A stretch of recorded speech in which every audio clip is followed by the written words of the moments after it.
Let me know when there's a little, there we are. I was going to say, let me know when we see the little red dot. And there it is. So welcome everyone. It's 1 o'clock, time for the Deal Doctor live stream. Today we have as our guest Tim Creech, one of our team members, team leaders over in the Jackson, Michigan area, and Kim Anderson, one of our broker support associate brokers down in the Kalamazoo area, who's also responsible, by the way, if you don't already know, for 5 Stars education programs. So let's get started. And one of the things that I know when agents are new, or even if they're just getting started with 5 Star or any company, the first thing they want to do is run out and get some business, get some income generated, and that's certainly understandable. But what's the next step beyond that? And I'm going to turn to Kim first and let her address some of the things that we have available for agents through our 5 Star website. And take it away, Kim. All right. So for new agents, if you just received your real estate license, I'm not addressing seasoned agents right now, just the newer agents.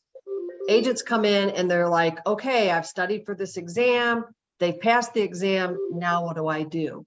And so I always like to teach from the perspective of education will help you to be more confident to go out and ask for the business.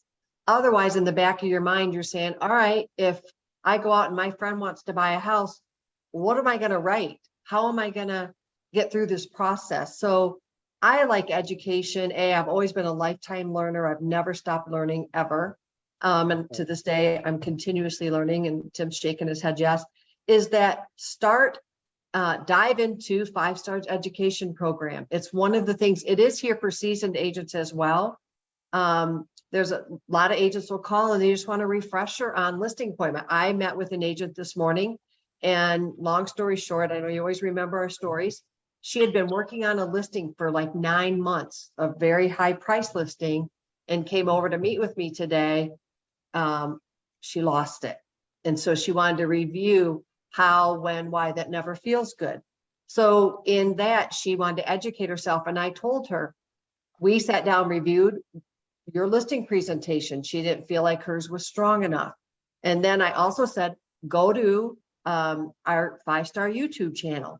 I know Don you've put your listing presentation out there. If you just go to one of the places is YouTube, 5 Star YouTube. And if you put in 5 Star, then all the videos will come up and you can say listing appointment, and you may hear from Don from the 10,000 live stream. If Tim has something on there, you're going to be able to pull from all of the expertise that we have at 5 Star. So that's number one. Yeah. Go ahead. No, I wanted, before we leave that's really powerful stuff, because as we know, and we've read in various self-improvement books and so on throughout our lifetimes, that confidence is based in knowledge. If you know the material, whatever that might be, you have the confidence to go out and communicate it.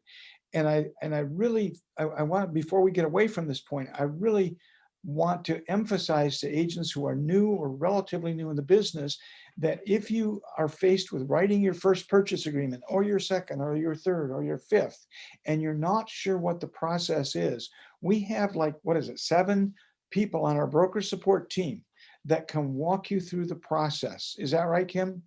Yes, and we also have, one of the first places I will send a new agent is to the document walkthroughs that we have on our education dashboard. You can, whatever time of night it is, whatever time of day, if you're in your purchase agreement, you got through 1, 2, 3, 4, 5, and you're at 6, and you're like, oh my gosh, what do I put here? Go over to the dashboard, find your purchase agreement in your board, scroll into number 6. They're all listed to the side. You can get there really easy. And Don or Eric's going to tell you exactly what number 6 means. That's what's so important about our that's one of the things for our education website, right? Absolutely. So, yeah. So I'll have you review those, because when you're writing an offer, I'm going to help you understand it and more practical. But it's really important as an agent that you understand so that you can communicate it back to your buyer, right? When you write the contract. Exactly. Tim, just before we came on the air, you and we were all talking about some of these opportunities that agents have, and you mentioned getting your associate brokers license, and I want you to touch on that. But before you do, if you have any thoughts about this confidence and learning sort of on the job. Please share, if you will. Well, I think you started a great quote. When you have knowledge, you're going to have confidence. And when you don't have knowledge, it usually makes you, the opposite of knowledge is going to be perceived as ignorance, and which always makes you fearful. If you don't know something, you don't know what to say or how to say it, you're most likely going to be apprehensive or afraid, or you're going to come off as less than your best. And that's never a way that's going to get you the ability to secure those listings on a consistent basis. And if you're trying to get where your listings taken ratio is 70, 80% or higher, which is difficult to do when you're in a tough competitive marketplace, the only way you can do that is by very capably and confidently knowing your statistics, knowing your material, and how to convey that in a way that a seller is going to look at you and say, you know what, I've talked to 3 other agents and you're the person I want. Yep. Absolutely. So let's talk about some of the things in addition to all of the live stream information, Con Ed, everything that you've talked about, Kim, the availability of broker support. But let's take it outside of 5-star, if we will. Now, Kim, I know that you are affiliated with a company that deals in coaching. Can you explain a little bit more about what you do with that company and what's available like that out there? And I'm going to turn to Tim in a moment and have him share the same thing with the company he's affiliated with. Go ahead, Kim. So I'm a certified coach with John Maxwell, which is now called Maxwell Leadership. And as I mentioned a few minutes ago, I've always been a learner. And then I found when I became a broker, you're constantly coaching people, you're constantly having conversations. And so it really intrigued me, and I really like the process of coaching. And so this winter, I went through a virtual course and got certified in March with John Maxwell Leadership. And I aligned with his beliefs, his values, his mission. So it's really important when you take a class that you believe in the messenger, right? And Tim will have his reasons for choosing the individuals that he's choose. So I do that. I like to do it one-on-one with agents. I like to coach one-on-one, but you coach your clients in real estate all the time. I coach the agents when they're having an issue that they're trying to resolve. So for me, I've always studied human behavior. I worked for a nonprofit for many, many years. So that's my cup of tea, right? So I'm licensed with John Maxwell. I follow a lot of other really good coaches. There's so many. My number one mentor is Valerie Burton. She's a teacher for John Maxwell. She's amazing. And I just love the wisdom part. And I think in a crazy world, Don and Tim, I need coached, right? I need someone to coach me. 100%. I have to practice. Yeah. So I start my day with coaching, whether that's if you're faith-based, your scripture, your devotion, your gratitude, your positive reading. So that's my why.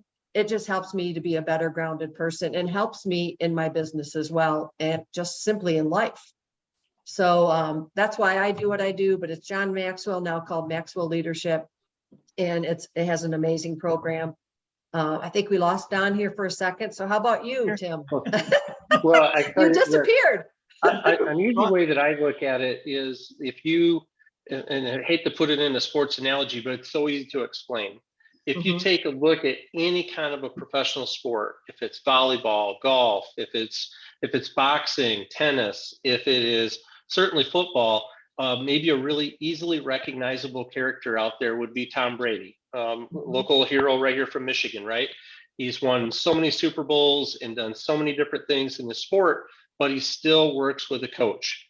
And you think, well, he's dropping back 3 steps and he's throwing the football. He's done that 20 million times. Why would he still need a coach?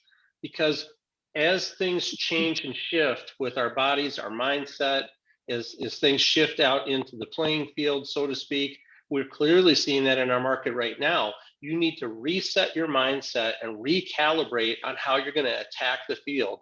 In essence, how are we going to know our statistics? How are we going to know how we want to present those statistics? Not so we're competing necessarily with the other agents, but because we're competing with ourselves to become the best that we can be. In the same way Tiger Woods wants to be a better golfer, not because he wants to be able to hit something different than another golfer, because he wants to be better than he is himself. And we could take that analogy and go on and on with sports. But it's the same way with any kind of a really great career. And I completely agree with what you're saying. You want to be a lifetime learner, because when you are, here's a great way of looking at it. When I was a banker for 25 years. And every once in a while, I'd get somebody to say, maybe you've heard this, you don't understand. I've been doing this job for 33 years. And you look at them and you think, okay, have you really done that job for 33 years? Or did you do it for 3 years and then repeat it 30 times? Because when somebody's not a lifelong learner, they're stuck at whatever level they quit learning at, and they're just repeating it in a loop, like Groundhog's Day. But when you're constantly pushing, striving, and trying to reach your best as a professional, that's going to show out not only to your own personal way of how you think and feel to yourself, but your client's going to see that. If you're not tracking your numbers, for example, if you're going on listing appointments, if you're working the phone, however it is you're choosing to get business, and we could spend a lot of time talking about that, but track your numbers. If you are not accurately, consistently getting something in the 70% or above level for your contacts that you've made, if you're not converting your leads at a high level, if you're not going on a listing appointment and you're not getting it 70% of the time or more, regardless how many years you've been in the business, I would suggest that there's things that you could fine tune in the either behavior, the presentation, your expectation, and your outcome. Because if you're getting less than the 70%, you're leaving a lot of money on the table.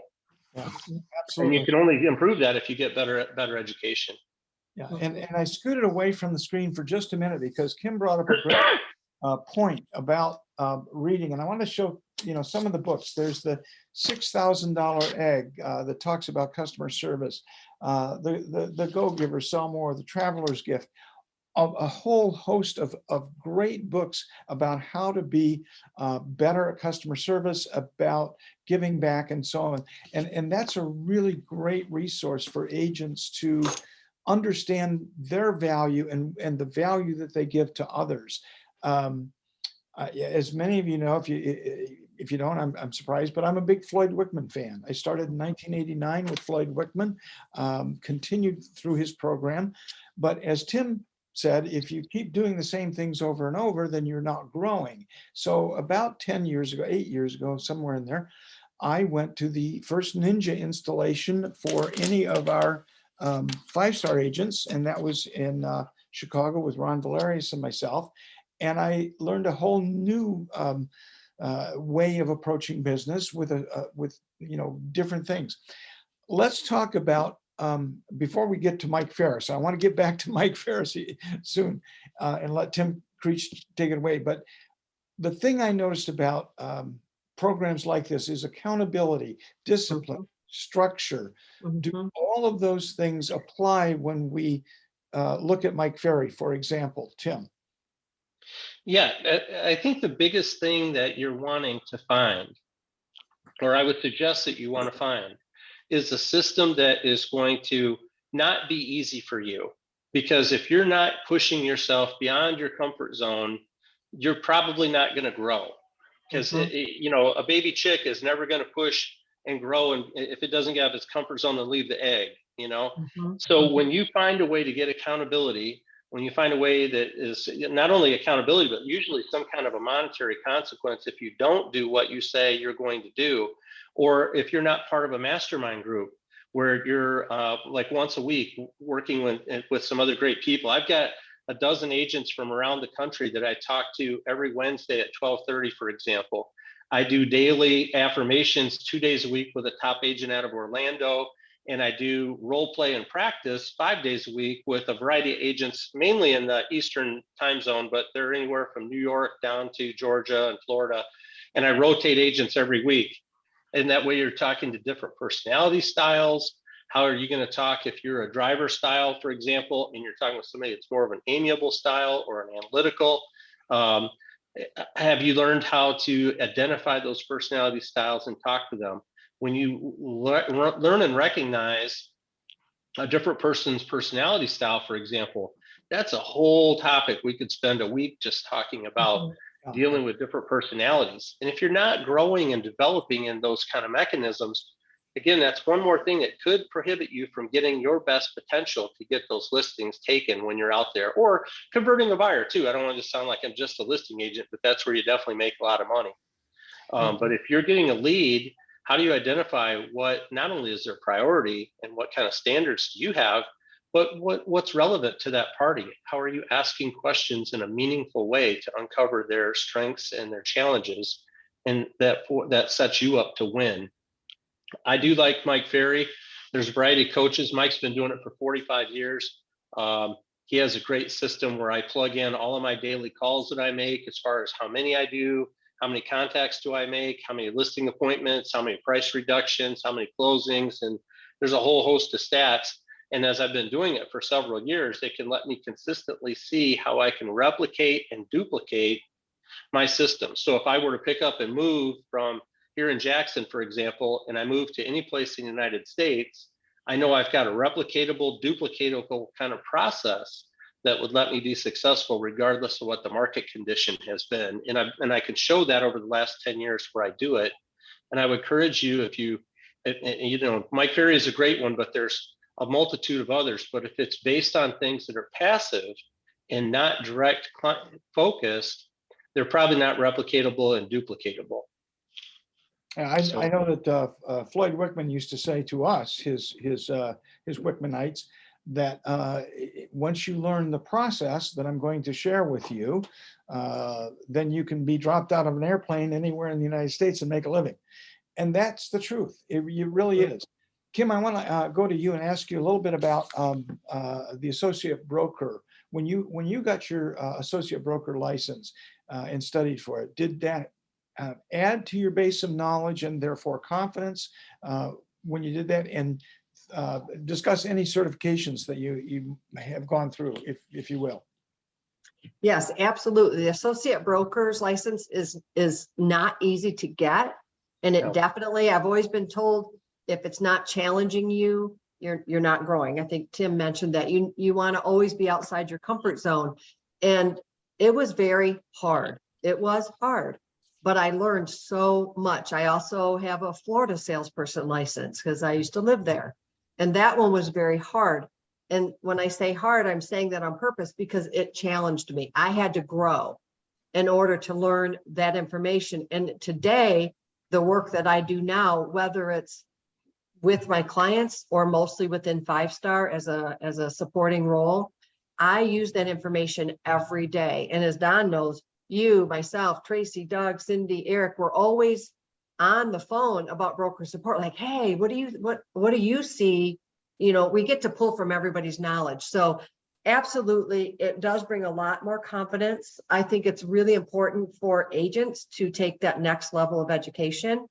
I have literally gotten leads before from out west where somebody looked on my profile out there with NAR, and I had associate broker, and they wanted somebody with more extensive knowledge. But as Don opened with this, the public sometimes doesn't know the difference, and it's our job to educate them the difference between a sales agent and an associate broker, right? So absolutely, it's helped me a lot, especially in the role that I do. Without it, I wouldn't be where I am today because I wouldn't have had the qualification for it, right? Yep. So I used to have a relocation certification. I used to have a lot of different ones, but since I've been brokering the last 7-8 years, I don't take those. So maybe someone else can talk about ePro and buyer specialist. And I'm not sure what else is out there. I think there's a green certification. All of those are really good. Tim, are you aware of those, or Don? I haven't taken those. I have the resort and a second home property management certification. I went through GRI in the quest to get my associate brokers. I went through the GRI, which I would really recommend. But the thing to keep in mind is there's only a few designations that the public at large sees and understands.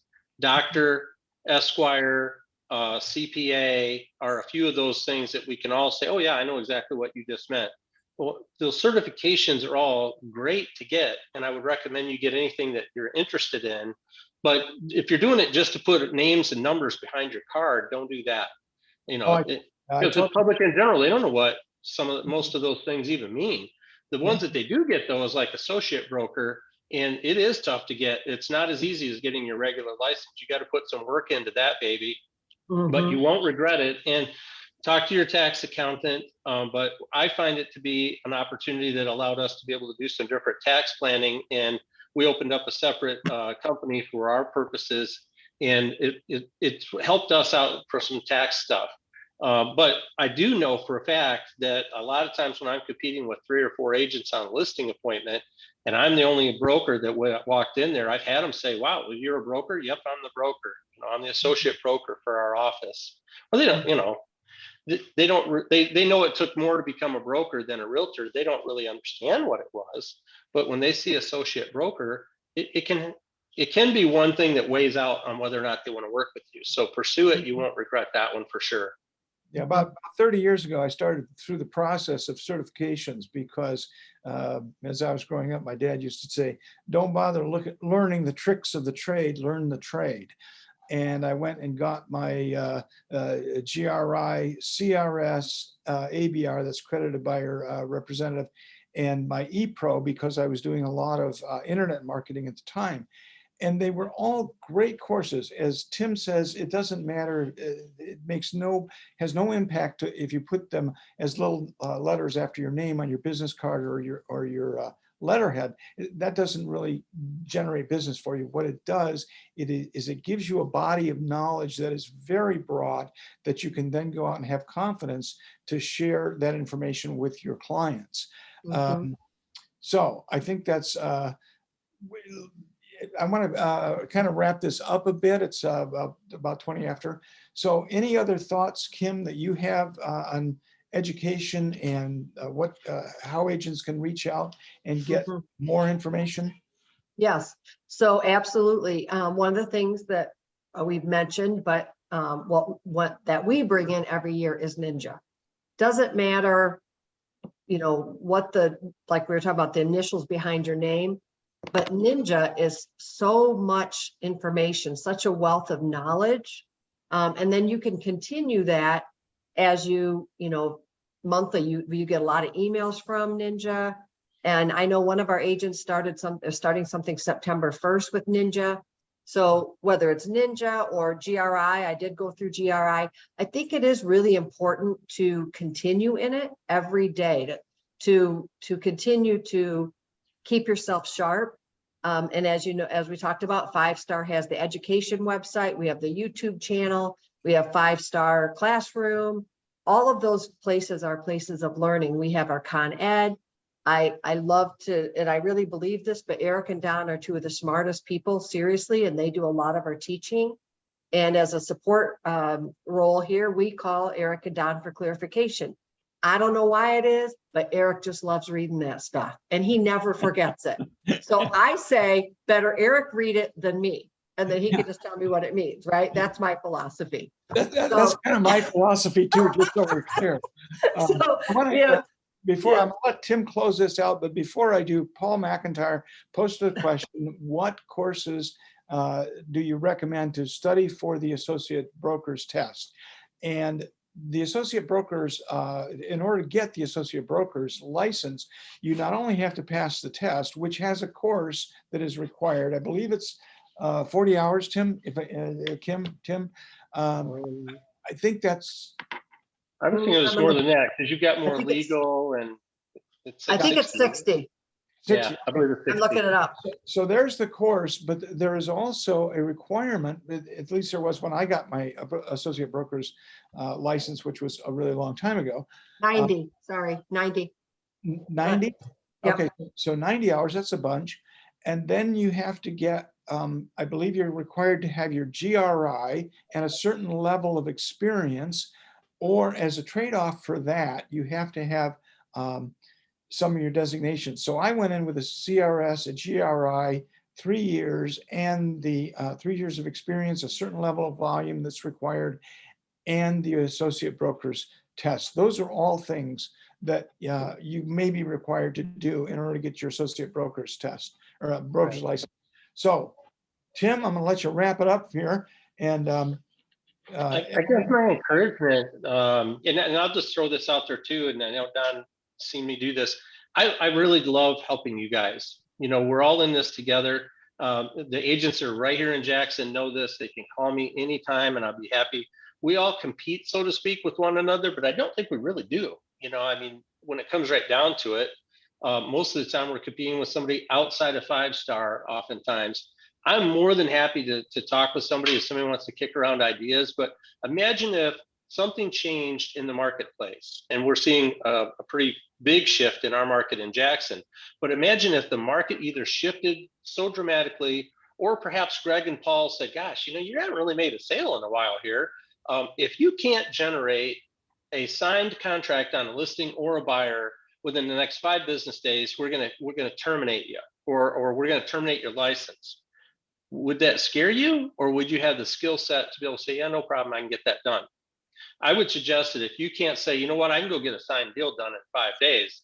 If you don't know exactly where would you say, how would you say it, why would you say it, then getting some additional education and confirmation of what your skill sets are is definitely a great thing for you to do. Check out the resource center here at 5-star, because it's just great material, but there's a lot of great coaches, and I'll kick around ideas. I know Don, Kim would love to do that for you as well. And go after something with knowledge and strength, and you will win if you've got great enthusiasm. Yeah, absolutely. So, yeah, great suggestions, great thoughts. Thank you, Tim. Thank you, Kim, for joining us. And thank you all who've joined us here today. And we'll see you next week. See ya. Bye, everybody.